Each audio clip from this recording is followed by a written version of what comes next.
제가 지금 큰일 날 것 같아. 그러면 도대체 이 사건의 진상이 정말 그럴까?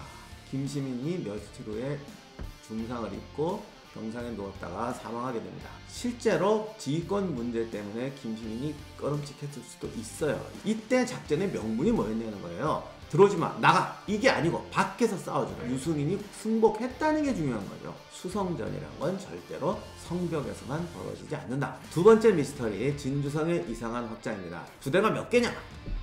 비밀 통로가 몇 개냐? 요런 숫자 가지고 자꾸 얘기한다고. 이 숫자 의존증을 단서로 이 미스터리를 한번 추적해 보겠습니다.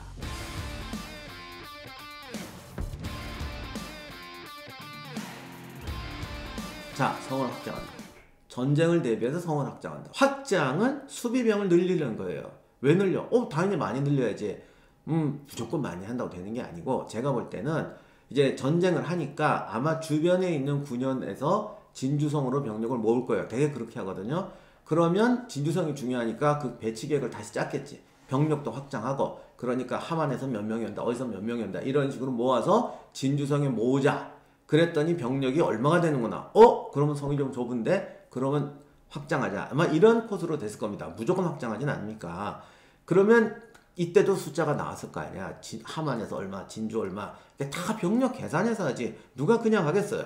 그래서 쭉 했더니 뭐 몇 킬로가 필요해 라고 몇 킬로가 나왔어요. 제가 그 외성 임진왜란 할 때 성 둘레가 정확히 어떻게 되는지 제가 확인을 못 해봤는데, 아무튼 이게 확장이 돼. 그런 거기에는 나름대로 병력 계산이 다 들어갔을 거라고. 자, 그러면 예를 들어 7킬로라고 쳐요. 7킬로가 필요하더라. 그래서 이제 숫자가 문제를 일으키는데, 자연 지형을 따라 쌓았더니 이게 6킬로밖에 안 나오는 것이야. 그러면 어느 군에 오는 병력 하나를 빼야 되는데, 그럼 그걸 어디다 보내지?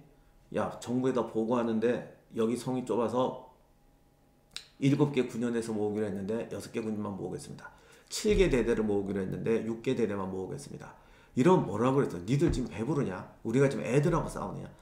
7개 대대 아니라 30개 대대를 모아도 부족한 판에 뭐 성이 좁아서 빼겠다고? 싸우면 될 거 아니야? 당장 이렇게 된다고. 안 그럴 것 같아요. 이게 우리가 다 지나서 하는 얘기니까 그렇지.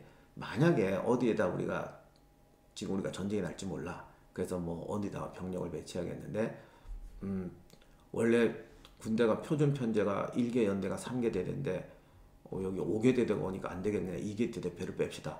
저기서 저기 1개 사단이 쳐들어온다는데 여기 지휘권 문제 때문에 2개 대대 뺍시다. 이러면 가만히 있겠냐고. 이럴 때는 숫자가 지형을 이기는 거죠. 그래서 성을 늘리려다 보니까 그쪽으로 늘어나게 된 것 같아요. 그러면 다른 쪽은 왜 안 늘립니까? 진주성이 너무 좋은 성이었고, 남쪽 강이야. 그 당시에 무슨 올림픽대로 88도로 쌓을 능력 없잖아요. 강변에다가 성을 어떻게 쌓아? 강 위에다가. 그쪽 절벽이야. 절벽 위에다 성을 어떻게 내? 요즘도 군사기 지금 그렇게 하나? 요즘 기술도 될까 말까 한데, 얼마 전에도 허물어졌는데 누가 절벽에다가 성벽을 확장해? 그런 북쪽은 또 해자가 굉장히 넓게 있어요. 그리고 민가가 많죠. 이런 거 저런 거 생각하면 동쪽이 늘리기가 제일 좋아요. 그러다 보니 확장 가능한 곳이 동쪽밖에 없어요. 그런데 하필이면 동쪽이 전투가 벌어지기 제일 유력한 곳이란, 진주성의 함락을 좌우한 제일 격전지가 될 곳이라는 거죠. 그러니까 여기는 구조적으로 방어를 보강해야 되는데, 이런 구에서 그쪽을 넓혀가지고 오히려 방어력을 약화시키는 결과를 초래한 거죠. 이게 말하다 보니까 나도 믿기지가 않는데, 이게 말이 됩니까? 주객이 완전히 전도된 거 아닙니까? 제가 아까 말씀드렸지만 정치가 군대를 지배하게 되면 항상 주객이 전도됩니다. 그래서 비극이 발생하죠. 그런 게 또 전쟁사에서 한두 번이 아니고 우리나라만 있는 게 아닙니다. 그래서 제가 이런 얘기 하는 건데, 앞으로도 인류 역사가 망할 때까지 반복될 거예요. 그래서 이 교훈은 영원한 교훈인데, 주객이 전도돼서는 안 된다. 이 진주성이 정말 함락 안 됐기에 망정이지, 함락됐으면 이 사건이 결정적인 패인이라고 난리가 났을 겁니다. 그리고 뭐 어쩔 수 없이 확장을 했다 하더라도, 그랬다면 거기에 방어력을 보완하기 위한 구조적인 장치, 치를 더 많이 만든다거나 성벽을 높인다거나 좀 이런 보완책을 했어야 되는데 그것도 안 했어요. 제가 사실 숫자 때문이 아니겠냐고 하는 건 이거가 중요한 건데, 숫자 때문에 늘릴 수도 있지. 근데 방어력 보강을 왜 하느냐고. 이거로 봐서는 진주성 축성 사업이 뭔가 행정적인 거로 강화된 건 맞는 것 같아요. 물론 칠을 쌓거나 또는 서양의 탑 같은 걸 쌓는 거는 우리나라 당시 축성술이나 건축술에서는 좀 이게 굉장히 힘듭니다. 벽돌도 사용하지 못하고 시멘트도 사용하지 못하고 이런 것 때문에 힘든데, 아무튼 간에 시설적이고 구조적인 방어를 보강하지 못했다는 것은 이것이 행정적인 목적에 의해서 나온 결과가 아니었는가라는 의심을 더욱더 짓게 해야 돼요. 이상으로 두 번째 미스터리에 대한 답을 마치도록 하겠습니다.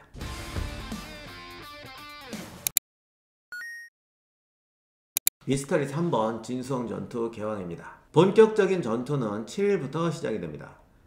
당시 기록에 하면 일본군이 대나무 바리케이트를 치고 공격했다고 그러는데, 그게 대나무 바리케이트가 아니라 일본 쪽의 그 전사를 보면 이렇게 공성할 때 대나무를 이렇게 통으로 묶어가지고 이렇게 뭐 죽부인처럼 만들어가지고 이렇게 들고서 막 오는 전진하는 게 있어요. 그리고 오면은 이걸 이제 또 쌓죠. 그럼 어떻게 돌아가느냐? 그건 잘 모르겠는데 그래서 2인 1조로 돌아가는지 하여간 그런 식으로 해서 접근도 하고 쌓아서 이제 담장처럼 바리케이트를 만들고 이렇게 하는 이제 그 대나무를 좋아하더라고요. 아마 지들 하던 대로 했으니까 그런 걸 했겠죠. 그리고 성에 근접해서는 대나무 바리케이트라고 할 수도 있고 올라가는 계단이라고도 할 수 있는데, 이걸 만드는 동안에 뒤에서 이제 조총이나 이런 것으로 엄호 사격을 합니다. 조선군은 사격에 굴하지 않고 총통, 화약, 기타 수성 장비를 이용해서 공성령 장비를 격파하고 병사를 공격했습니다. 이런 것들을 좀 자세하게 써주면 참 좋은데 약간 두루뭉실하게 써놔가지고 좀 안타깝지만, 그래도 뭐 영화 만드는데 지장이 없을 것 같아요. 왜냐면 되게 비슷하거든. 뭐 이렇게 오고 뭐 이렇게 하고 그러니까. 그래서 7일 하루 동안에 2번의 공격을 했는데, 처음 1차 공격은 신시 새벽 5시까지 계속됐고, 저녁 7시 9시경에 다시 공격해서 밤 11시 내서 새벽 1시에 그칩니다. 그러니까 일진 이진 돌아가면서 공격하는데 새벽에 하고 밤에 하고, 주로 어둠을 이용하는 동시에 수비군이 지치고 피곤하게 만든다. 뭐 이런 작전이었겠죠. 다만 기록을 보면 공성군도 있는 대로 다 동원했던 것 같고, 성벽 밑을 판다거나 화공을 한다거나 우리가 흔히 알고 있는 교과서적인 공성전술은 다 사용한 것 같아요. 그러고 보니까 공성전, 수성전 한번 장비들 해갖고 표준적으로 어떻게 하는지 그거 한번 하면 좋겠다. 언제 한번 그거 한번 만들어 보겠습니다. 제가 또 이렇게 말했더니 교과서적으로 한 것 같아요. 그럼 나 교과서 몰라 이런 분이 계실 것 같아서 죄송합니다. 그거는 제가 따로 한번 만들어 볼게요. 이날 주공은 역시 동문이었죠. 이 판관 성수경이라는 양반이 그 동문 수비 대장이었는데 굉장한 맹활약을 했다 그래요. 또 이렇게밖에 없어요. 어떤 활약을 했는지는 없고 하여간 맹활약을 했대. 자, 그리고 하여간 일본군도 엄청난 엄호 사격을 하고 공세가 시작이 되죠. 그래서 나중에는 김시민이 직접 나가서 독려합니다. 그 영화 안시성에서 그 주인공 조선생의 가서 뭐 그런 거지. 성주가 직접 나가서 한다. 아마도 여기서 이마에 총탄을 맞았던 것 같아요. 어떤 기록에는 전투에 저기 죽은 척하고 있다가 저격했다 하는데, 이게 다 약간 사람 생각이 비슷해가지고 일단 이렇게 맞으면 뭔지 그렇게 맞았다, 전투 중에 맞았다 그러면 좀 억울한가 봐. 그래서 다 이겼는데 순시하는데 누가 숨어있다가 죽은 척하고 쐈다, 꼭 이렇게. 이거 우리나라만 그런 게 아니라 온 세계 전사가 다 그래요. 근데 뭐 그럴 수도 있겠지만 하여간 확실하진 않습니다. 김시민이 쓰러지자 곤양군수 이광학이 전투를 독려하며 방어합니다. 그래서 사실 순 전투의 시간으로 보면 이광학이 싸웠던 부분이 더 긴 것도 같아요.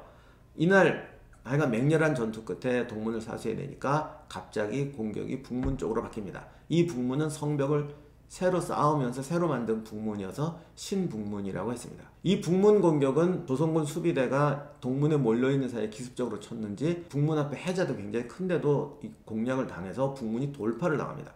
그리고 저기 밀고 들어오는 걸 이광학이 달려가서 정말 영화의 한 장면처럼 활로 쏴서 들어오는 적장을 쓰러뜨리고 이런 식으로 해서 북문을 다시 봉쇄하게 됩니다. 이때 이광학이 아주 화려한 복장을 한 왜군 장수 한 명을 사살하는데, 일본군도 엄청난 충격을 받았다고 그래요. 근데 기록에 하면 이날 왔던 일본군 부대가 모두 9개 부대인데, 그 중에서도 제일 병력이 많아 3,500명 데려왔고 지위도 제일 높았고, 돌아가서 이제 일본 역사에서도 나름대로 유명한 사람이었던 호소카와 다다오키라는 장수가 있는데, 그 사람 동생이 진주성의 전사하거든요. 그래서 이광학이 북문에서 사살한 장군이 아마 그의 동생이 아닐까 싶습니다. 이렇게 돼서 북문 방어에도 성공합니다. 이쯤 되니까 야, 이제 전투 끝났다 싶은데, 항상 전투는 마지막 순간이 제일 위험해요. 그동안 남문하고 서문 쪽에는 전혀 뭐 반응이 없었어요. 남문 오려면 배 타고 와야 되고 서문도 이게 절벽, 강을 물도 있고 절벽이라서 방심하고 있었는데 갑자기 서문 쪽에 공격이 시작됩니다. 역시 전투는 방심이 무섭더라고요. 그리고 이제 일본군도 그런데 모험을 했을 수가 있는데 성의 수비대가 전투력이 고를 수가 없어요. 어느 한쪽이 약할 수가 있는데 어떤 경우는 치명적으로 약할 수가 있어요. 왜냐하면 북문하고 동문은 정규군이다. 서문은 그냥 민간인 노약자들 채워서 군인이 좀 흉내만 있다. 뭐 이럴 수도 있잖아. 근데 아무튼 이래서 가끔은 가장 방어가 잘 될 것 같은 부분이 허약한 경우가 있습니다. 이래서 전쟁은 참 담력과 모험이 필요한 건데 일본군이 서문을 공격했는데 의외로 서문이 무너집니다. 제 생각에는 이게 아마 병력이 좀 약했던 것 같아요. 그래서 서문 수비대가 순식간에 동요하고 아니 이게 지형적으로 방어에 훨씬 유리한데 근데 적군이 쳐들어오면 니들이 몇 대 맞더니 이젠 제정신이 아니구나. 들어와. 이렇게 해서 더 패줄 수가 있잖아. 그렇잖아.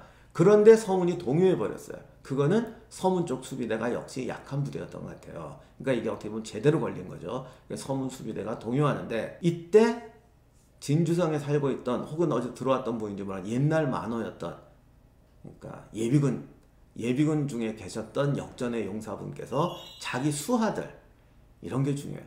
자기 수하들을 이끌고 돌격해 나가서 전투를 벌입니다. 이 옛날 전쟁이 팀플레이라고 하지만 그래도 역시 개인의 능력 하긴 현대전도 마찬가지인데 뭔가 하는 사람들이 있긴 있어야 돼요. 이거 영화 안시성에서 조인성이 막 들어가서 들어온 이렇게 뭐 맹활약한 이런 거 비슷한 건데 최덕량과 그의 특공대가 들어가서 혈전을 벌이면서 무너지는 군대를 막는 거죠. 이런 식으로 해서 서문을 지켜냅니다. 이게 영화로 나오면 참 좋은데 공성적 영화는 뭐가 문제냐면 킹덤 오브 헤븐도 그렇고 안시성도 그렇고 하다 보면 구성이 비슷해져요.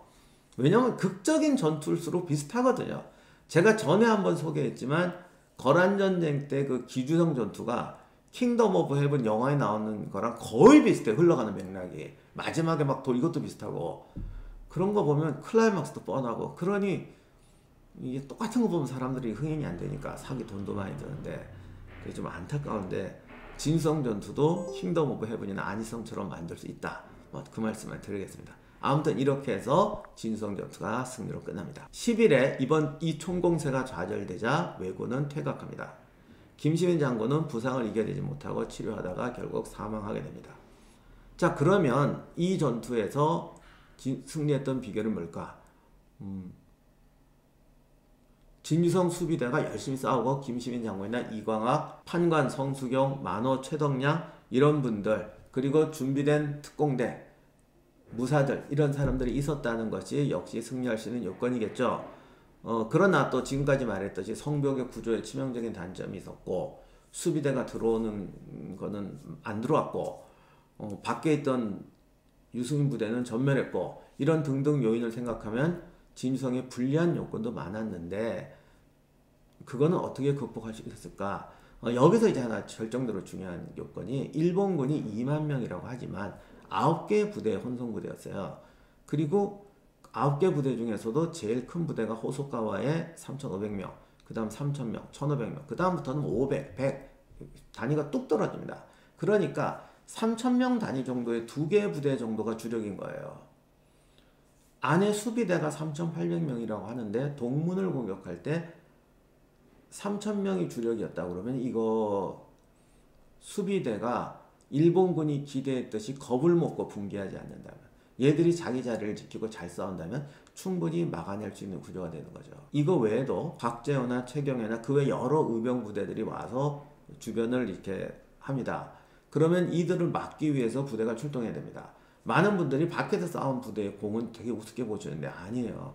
꼭 싸워서 전멸을 안 시키고 정면 대결을 안 했다고 하더라도 군대가 출현하면 이쪽에서는 일본군 입장에서는 대응을 해야 됩니다. 그러면 병력을 보내야 되는데 여기서 군대 조직력이 왜 중요하냐면 똑같이 2만 명이라 그래도 이게 사단, 연대, 대대로 일사불란하게 되어 있다면 저기 몇 명이냐? 여기 1개소대 가라. 저기 몇 명이냐? 여기 1개중대 가라. 이렇게 통제가 되는데 9개 부대의 혼성부대고 일본은 봉건적 영향이 강했던 부대예요. 그렇게 되면 동무는 우리가 맡을게. 서무는 니네가 맡아. 저기 이상한 의병부대 왔어. 그거는 니네가 맡아. 이런 식으로밖에 안 되는 거죠. 그러니까 병력을 효율적으로 못하고, 비유를 들면 2만 개의 모래가 한 상자 안에 담겨 있어요. 그러면 공세가 올 때마다 적정량을 커브로 따라서 이렇게 부어놓으면 되는데 9개의 뭉치로 되어 있는 거예요. 그러면 저기 왔을 때 100명을 보내면 되는데 우리 뭉치가 300명 뭉치야. 그럼 300명 뭉치를 통으로 빼내야 되는 거죠. 이렇게 돼서 병력의 효율적인 운영이 굉장히 저해받게 되고요. 당시 일본군의 제일 큰 부대가 3,000명, 1,000명이었기 때문에 하나의 성문을 공격할 때에도 뭉치별로 나누다 보니까, 예를 들어서 서문에서 한번 이길 뻔하다가 최덕량 부대의 분전 때문에 무너졌는데 요 공격한 부대가 어딘지 모르겠거든요. 뭉치를 잘 모르겠어요. 근데 3,000 뗐어. 여기에 100짜리 뭉치 3개를 뒀거나 500짜리 뭉치 하나만 보냈다면 그 서문에서 벌어졌던 그 자기들이 승세를 활용할 수가 없는 거죠. 그러니까 너무 여러 혼성 부대가 가면 공성전 같은 건 잘 안 되게 되어 있습니다. 이쪽이 뚫어도 이쪽이 빨리빨리 효율적으로 반응을 못 하거든요. 그렇다고 하나를 부대를 보내자니 이게 남은 뭉터기가 큰 게 없는 거죠. 그래서 1000명 뭉터기를 보냈으면 서문이 함락될 수도 있는데 500명 뭉터기를 보냈기 때문에 함락 못했다. 아니면 1000명을 보내게 했는데 100개짜리 10개를 보냈더니 호흡이 안 맞아서 함락을 못했다. 이럴 수가 있는 겁니다. 일본 측 기록에 이게 일본 자료가 아직 정확히 이게 좀 저도 수집을 다 못하고 그래가지고 이 기록이 있는지 좀 정확히 모르겠지만 한번 찾아보면 이런 이야기 분명히 나올 것 같아요. 그래서 일본군이 굉장히 강한 것 같지만 공성전 같은 데서 제일 문제가 되는 게 이렇게 특별한 팀플레이가 필요로 할 때에 이 뭉치를 해체해서 효율적으로 재편을 완성할 수 없다. 이것이 임진왜란 내내 극복하지 못하는 일본군의 치명적인 단점이다. 우리가 잘 싸워 승리했던 장면에는 우리들이 잘 싸운 것도 당연히 중요하지만 승리에는 항상 적의 약점도 같이 있어요.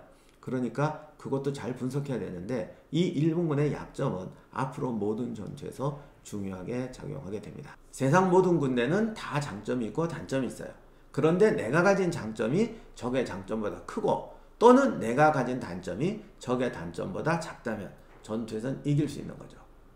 진수성 전투의 승리는 바로 이 세팅의 결합, 그리고 수성전의 어떤 기본 요인들을 잘 지키고 장군과 병사들이 분전했던 것이 승리의 비결이라고 하겠습니다.